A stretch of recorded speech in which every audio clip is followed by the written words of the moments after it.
Namaste. Hi, astrologer yogis. Welcome to the Shaman and the Mermaid, and we're here in Golden, Colorado, giving you our latest report from February 24th all the way through March 25th, which is an eclipse, start of eclipse season here. And we'll delve into the report. We got a nice, short, sweet one. Our mantra is short and sweet. And I wanted to say at the beginning of our video that we also have a retreat to Whidbey Island. Yay!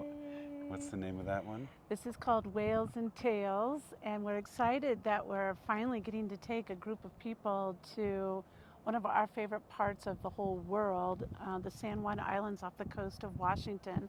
So May 20th through May 25th, we've 4th, I think. 24th. We've arranged for a really lovely luxury retreat in Langley, which is a sweet little town on the island of Whidbey. And we have lots of fun packed in there, including a whale excursion to go whale watching one of the days. And so everything's on the website. Please check it out and join us. It's already filling up fast. Because I think we've been talking about doing this for so long. Yep. It's been anticipated, and we're glad to finally be able to get this spot. So we'll see you there. So for this time, we tuned into a Ram Dass quote for our mantra, which Katrina will tell you about. But as the pre-setup, there's a lot of Pisces energy and Virgo energy this time. And the axis of Pisces and Virgo is the ability to see God or spirit in anything. Virgo can see spirit and God in the minutia of nature, in an atom, in a little mouse, in a river, in the up close looking at a leaf or a bark of a tree. And Pisces can see God and spirit looking out into the cosmos or into the depths of the heart. So they see the same thing. One is the macro and one is the micro. So. And I'm a Pisces, and he's a Virgo. At your so we're service. that axis that we're talking about. And what we mean by the axis, that means this time the full moon is in the sign of Virgo, and the new moon, which is halfway through the report, is in the sign of Pisces for just a hot minute. And that is that axis that we're talking about, where they're going to be at one extreme to the other extreme. And there's a line of energy. All the whole entire astrology wheel, of course, has its opposites, like Taurus is opposite of Scorpio, and Gemini is opposite of Sagittarius. And so Pisces is opposite of Virgo, and that creates a certain type of energy field. And as he's saying, that axis is between spirit and science pretty strongly. And so our mantra is from Ram Dass, what isn't God? One of his favorite questions he would ask. And it's true, what isn't God? And sometimes we'd like to say, well, God isn't all the suffering in the world, or God isn't the plastic bottles that are floating in the ocean. And arguably, one could say, well, actually, yes, that is God. And God is in Sanskrit, used interchangeably with a bunch of different words, but maybe you're more comfortable with the word Purusha or Brahma or the all, source, one, the universe, the everything. These are other ways that we could say interchangeably what isn't God. You could plug in one of those words instead. And so we feel like all the aspects are kind of taking us right into that question. And ultimately, this is something that we feel is an important reflection that society could maybe chew on for a little while. The collective consciousness has sort of stepped away from spirituality in general, and has taken on more of a technology or scientific viewpoint strictly, and it's not an either or, it's a yes and Michael did a really good job of explaining how science is in the molecules as well as science is in the heart, or spirit is in the heart and spirit is in the molecules and science is in the heart. It's both ways. So on that very first full moon, there's another aspect, and it's Venus squaring with Jupiter on that first February 24th full moon. And it's significant because squares are challenges. What do you have on that one? Venus is in the sign of Aquarius, which has a lot to do with science and technology. But when it's applied to its deeper principle, Aquarius is about the technologies of the heart and meditation and the cosmos and the mystery and the magic. And so the deeper you go into it, it's revealing those things. And so this can be a time where our personal values, like what we want for ourselves, might come into conflict with what's good for the greater whole. It's personal versus the transpersonal, Venus versus Jupiter. And Jupiter is where we want to go, where we want a vision to. And Jupiter's been going through Taurus for about a year. It's going to change signs in April or in June. And so it's pointing us that the collective needs to pay attention to our bodies, to the earth plane, so that we can collectively be in the material world to find our spiritual selves. If we ignore the material plane, we also will hurt ourselves spiritually if we don't see spirit in our food, spirit in our water, and spirit in everything in nature. It's like Virgo looking in the details, and a leaf can see God in there. So also we're pointing out that square, not only for the reasons just said, but whenever there's an extra challenging aspect on a full moon, which already pulls us a little bit anyway, it's just good to note that it could be a double charged full moon with that extra square of Venus and Jupiter. And then Venus and Mars are kind of playing chase. Mars is chasing Venus, and they're kind of really the two of them, personal planets, as he said, are also kind of chasing Mercury, who's ahead of them. But so whatever Venus is going to do, a couple days later or less than a week later, Mars is going to be aspecting that same. So on February 27th, shortly after that full moon, Mars will square Jupiter as well, and that will have just a slightly different taste to it. What's the difference between that square? Mars is the masculine, Venus is the feminine. They're both trying to look at the same thing. It's the personal masculine is Mars, and Venus is the personal feminine, and they're both squaring up against that Jupiter energy in Taurus, which is where do we want to go to? What's the collective vision? What's best for the whole planet? And so the Mars aspect can challenge our willpower, our decisions, our desires of things we want in the world. It's like check your desires. See that they're in alignment with the greater desire of the planet and the peoples and the collective consciousness. And then a little bit after that, as we said, the Virgo Pisces axis, there's a little stellium in the sign of Pisces, and they're pretty big players. It's Saturn, the Sun, and Mercury, and they're all conjunct. They're all right together. That's what the stellium is. And I call it a party in Pisces, and they're kind of powwowing, and they're ahead of these other two that we just talked about, Venus and Mars. And what would you imagine that conversation's like, those three big planets together in Pisces? Well, they're having communication around spirit and spiritual way, and as people tuned into their hearts. Pisces, one of its deepest expressions is unconditional love. So they're all swimming and or riding in a boat over the waters of unconditional love, and the sun is saying, just show your heart, open it up, shine out there, be bright, be authentic. And then Mercury is saying, communicate love. Don't stay quiet about it. Share that you are a loving being. Share that you want love in your life. Tell other people that the value of love. And Saturn is the elder saying, I think this is a really good idea. I think you two have really come to a great conversation here. Let's really put some resources towards this. He's kind of the judge and the jury of everything. So if he's got his thumbs up, Saturn's giving a thumbs up to love is good. And that kind of ties back into what isn't God. This everything ultimately, and when you strip back all the layers of everybody's bad attitudes and disagreements and disharmonies, really underneath it is this common thread of loving kindness and good-heartedness and absolute divine grace. And that is really what we say when we say spirituality. And when I said earlier, there's a deficit of spirituality in our collective society.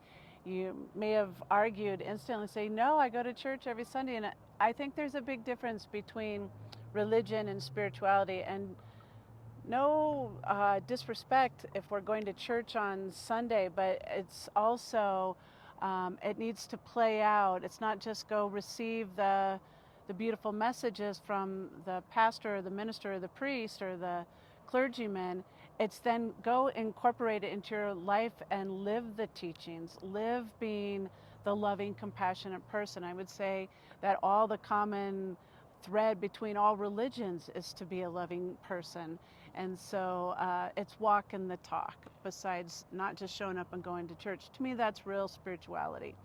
And so that's the focus, is like, where is this? You know, what isn't God? All of this in this creative, uh, beautiful world that we live in is an aspect of the divine, but yet we're not acting very divine. And that's the call right now. And so shortly after that, that stellium in Pisces was February 28th, when they're all exactly conjunct. We have our little cheat sheet. We left our board at home, so we had to rewrite everything. But fortunately, I just so happen to have this little notebook that says astrology information on it. Pretty good. So perfect. The next one is March 3rd, and then it's those two personal planets again. Venus is going to square Uranus, and then just a little bit later, I believe on March 9th, Mars is going to square Uranus. So now the two of them are squaring the next big planet, Jupiter, and then they go to Uranus. What's happening with that? How does that go? What's up with that? What's up with that? Uranus's deepest purpose is to reveal the unconscious to the conscious, or reveal the soul to the personal self. You can look at it either way. And so whenever Uranus is getting squared, something is needing to be revealed from that underworld of the soul that has been either pushed down, ignored, not looked at, and it's being activated by Mars and Venus. Are your values in alignment with your soul, or are you subconsciously or unconsciously going against it? And are your desires in alignment with the soul? That's going to be a little zzz. Right.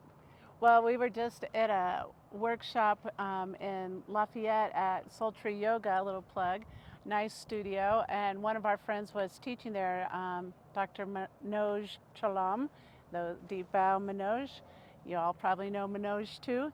Anyway, we were listening to him, and he made a really profound and simple statement that it's simple. Our will is to align, our task in life is to align our will with the divine will. And that's speaking to what Michael's saying, is, are we in that alignment? And this is a good time to check in with that. Okay, so then the next big, on that same day though, big one, Mercury's going to move into Aries. So Mercury was in that party in Pisces, now it's zipping on out. It's going to leave Sun and Saturn and cruise into the sign of Aries. And that's a great one for communicating that will. So much of Aries energy is all about the will, and Mercury, the communicator, in there. So that's another big aspect on March 9th. Then we go to March 10th, which is, don't forget, daylight savings time. You don't have to change your clock. Your phone will do it for you, but just be mentally prepared. And then that is also the new moon. So that access, this is the new moon in Pisces, March 10th. Don't forget to set some intentions. I often put my rocks and crystals out on the full moon, but I think there's something really powerful about putting it out in the new moon, just to kind of give them a new clean beginning and let them wax on, just like the phases of the moon. They can come into their fullness as well. So maybe put your crystals out, set your intention for this new moon time, and then right after that, the other personal planet, Venus, decides, okay, I'm going to move, and she goes out of Aquarius and cruises into Pisces now. Right. So she's going to flavor Pisces for a little bit. What do you have on that? Well, to go back to that Virgo-Pisces axis, they're the same energy, but one has gone to the left and one has gone to the right. But they have the same unity. And the middle point between Virgo and Pisces is to be of service to spirit. Virgo does it through the detail, through the hands-on, and Pisces does it through the cosmic, through the all. But they are both bending towards the same point. And so Venus, the personal planet going into Pisces, is how to be of service with your values to the all, to God, to love. How do you see spirit and everything? A good way to put that in action is Venus is to see love or see God in everything.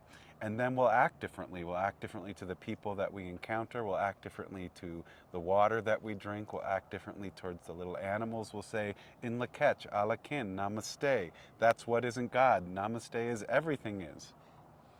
And that it makes me think of Lakshmi, and Venus and Lakshmi are kind of similar in their archetypes, and they both come out of the sea. But Lakshmi represents that divine grace, the boon that can be bestowed when we are in alignment with spirit and with the will of the collective, the one, the all. And she brings the Amrita. You know, she was the final product that came back after the churning of the ocean. She brought the Amrita on the lotus. And so I think that's a symbolic piece of her moving into Pisces. Is, you know, if we're doing the stuff, this could be a really beautiful time for some of that. We're in flow state, if you will. We kind of arrive in flow state. In the Ratam. In the Ratam. So then after the new moon, the second half of the report kicks on, and there's not much left. We already talked about on the 11th, Venus moving into Pisces, and then on the 17th, which is St. Patrick's Day, always a little trouble to potentially be had. So I always like to look at the aspects there. And one of the things is the moon is moving into Cancer. And we don't usually mention when the moon is moving into a sign because it changes signs every 2.5 days. But the moon moving into Cancer is its home sign. And that's like emotion on top of emotion. And then throw some green beer on top of that and it's a hot mess. So be totally careful on St. Patty's Day with your emotional maturity, I guess is what I'd say. It's a great opportunity if you're sans debauchery that you could possibly have some really great shares of your feelings. You're comfortable sharing your feelings on that day. So just something to look out for. Thanks for that one. And the sun is also conjunct Neptune on that day. And what do you think about those two big dogs hanging out together? Well, once a year, the sun will conjunct Neptune, and so this is a once-a-year event. The next time it will happen is 2025. So they're starting a new cycle. Conjunctions are new moons, or new moon-type energies, a beginning of something. So when something is new moon, it's in the dark phase, it's kind of unconscious, but it's beginning a cycle. And so sun with Neptune is your personal self meeting spirit, God, the transcendental piece of things. And so something is coming out. This could be a good day to set intentions for where you want to go this whole next year with your spiritual practices, with how you want to go deep into yourself, how you want to I don't know about pursue love, but express love and be love in the world. And then the sun will move. It just kind of bumps right up next to Neptune, but the sun keeps cruising, and it's going to cruise on out and move into the sign of Aries, and that's on March 19th. And that is my birthday. And it happens to be spring equinox as well because sun moves into Aries on that day. So I'll be a spring birthday. You're cool. I feel really cool when that happens. It bounces around between the 20th, 21st, 19th, but on the 19th this year. So new beginnings, springtime. It might not feel like spring. We might get dumped with snow on that day, but technically we're at the point of balance and equilibrium. And you have something that you want to say about spring? I like spring. Yeah, me too. And I'm really excited. We're running to the garden store after this to get some dirt for planting our seedlings. Pretty excited. And then March 21st, Venus will be conjunct Saturn. I think it's significant to talk about because those are two power plays.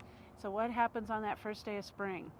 That first day of spring, we got Venus and Saturn in Pisces, and so that spiritual realm. Remember, Saturn can be your inner elder or the wise one or the one who is guiding us and teaching us, and Venus is our personal values. You know, this can be a time to go out and learn from nature, learn from the cosmos.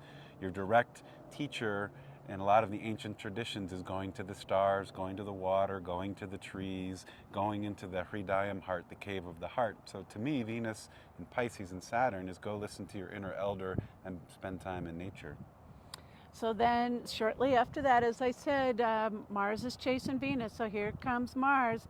He's going to cruise out of Aquarius and he's going to move into Pisces. So the party's back in Pisces, and it's the Saturn and Venus and Mars. What do you get with all those guys hanging out in Pisces? Time to pray. Yeah, Saturn is like the two kids holding them up by the collars. All right, you two, behave. And it's at a time where we're being asked to check our solar and lunar channels, our masculine and feminine, our yin and the yang. It's equilibrium, equinox. So he's kind of holding them in checks and balance there at this springtime equinox. And then the last aspect is March 25th. That'll be the full moon. It'll be Holi, a great celebration with all the color everywhere in Nice colors. India. I'm kind of doing my Holi here, yeah. And it's also a total lunar eclipse in the sign of Libra, March 25th. So kicking off that next report with eclipse, and it'll be one of two pretty significant ones. The next one will be the total solar eclipse on April 5th, 8th. And that'll be big that we can see in the United States. In fact, we're going to go eclipse chasing and try to catch it in Cleveland. See it there. But we'll catch you on the next one. Be sure to check out the website for those upcoming events that we have. We're pretty excited about it. And also our 300 hour this year is going to be in Mexico, and it starts on August 30th. The lion's share of it is in Mexico. It's kind of split between here and there, but check it out. We're really excited about it. It's also on the website as well. All right. Namaste. Shri Ganesha